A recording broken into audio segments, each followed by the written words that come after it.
My next guest knows a bit about leadership himself, having demonstrated in many different areas across a very interesting life. He's fronted successful political campaigns to save us from Malcolm Turnbull's Republic. Remember that? He's chaired the Australian Press Council and the Australian Broadcasting Authority. And if that's not enough, he was awarded World Outstanding Legal Scholar in 1991, made a member of the Order of Australia in 1995. He's also an author with a recent book a few years back entitled Give Us Back Our Country, which states there are few problems today which has not been either caused or made worse by the politicians. The sad fact is that our institutions of our representative democracy, one of the world's oldest, have been compromised. This can be directly attributed to the power brokers in the major parties who are in an unholy alliance with the elites. So much of what they do today just does not pass the pub test. Ain't that the truth? Now, of course, I'm talking about Emeritus Professor David Flint, who joins me now. David, it's always good to speak with you. Tell me, how evident is leadership in our political landscape today? True leadership. True leadership, Cory, I'm afraid to say, is almost completely absent. The National Cabinet is a disaster. When you're judging a leader, you look at what they want to achieve and whether they achieved it. And what they want to achieve should be based on principle. And if you look at, for example, Margaret Thatcher, you'll see what she wanted to get and how she got it and how she achieved it. Ronald Reagan, the same. Winston Churchill in the Second World War, the same. Now, I don't know, I'm not sure what the Prime Minister wants, but I certainly know that at the present time, as I mentioned in that article in Spectator, he seems like a fish who's about to swallow every bait that's dangled in front of him. And he gets distracted completely by all these sexual stories that are of no relevance to the Prime Minister. Rape and assault and gay hate crimes and race hate crimes are all very serious. But these are matters for the police, who are basically in the States. The Prime Minister has some very important problems which he has to resolve.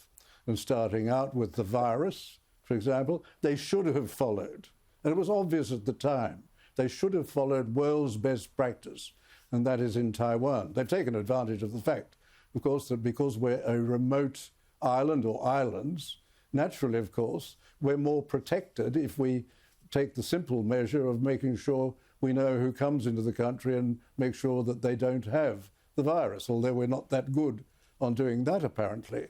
But what we have done is, for example, as you quite rightly said, we introduced the lockdown.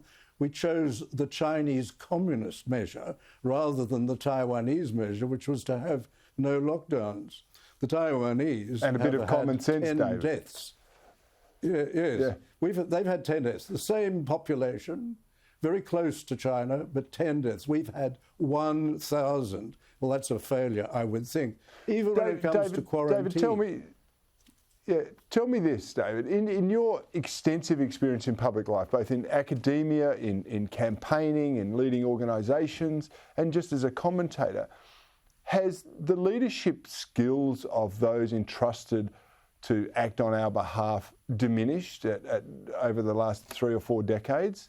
Or is it just the same as it always was? They have diminished, particularly in the political sphere, because the political parties have been taken over. They were once mass parties. The Labour Party was a mass party, the Liberal Party was a mass party, and they were run by the members of the parties and the supporters. And that's still the case, for example, in relation to the Republican Party in the United States. Pre-selections, as we would call them, are run or decided by registered supporters. That's how Donald Trump got in. Now, what we've seen in the Australian parties is they've been completely compromised. They've been taken over so that most of the pre-selections are not based on merit. Forget about sex.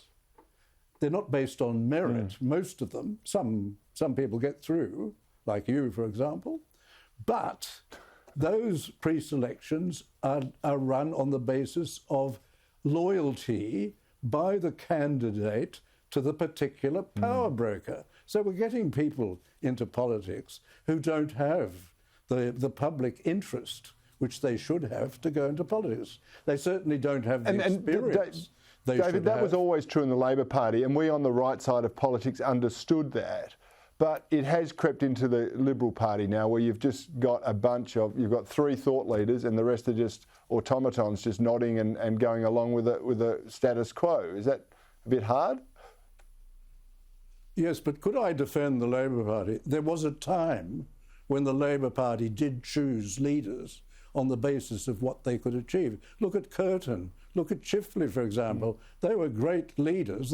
Curtin had his weaknesses, and particularly his weaknesses were because of the power of the left, which stopped him from forming a coalition with the Liberal Party, and also from protecting the wards and so on against the extreme left. But the Labor Party has had its good moments, but it's certainly in a bad period now, as is our coalition. And we're seeing people going into politics who have no life experience. Look at the background of just about everybody on the national cabinet, and most of them have been politicians or in the political preparation period, apprentices, advisors, or that sort of thing, all of their lives. Very few have had very real jobs. If they've had jobs, they're quite very few, in the David. political area. So I've got to go because I've only got 30 seconds or so, but very few have had any success outside of something funded by the taxpayer, and I think that's an indictment upon... It is. David Flint, thank you so much for giving up some time today. I really appreciate you doing so, and I look forward to speaking with you very soon again.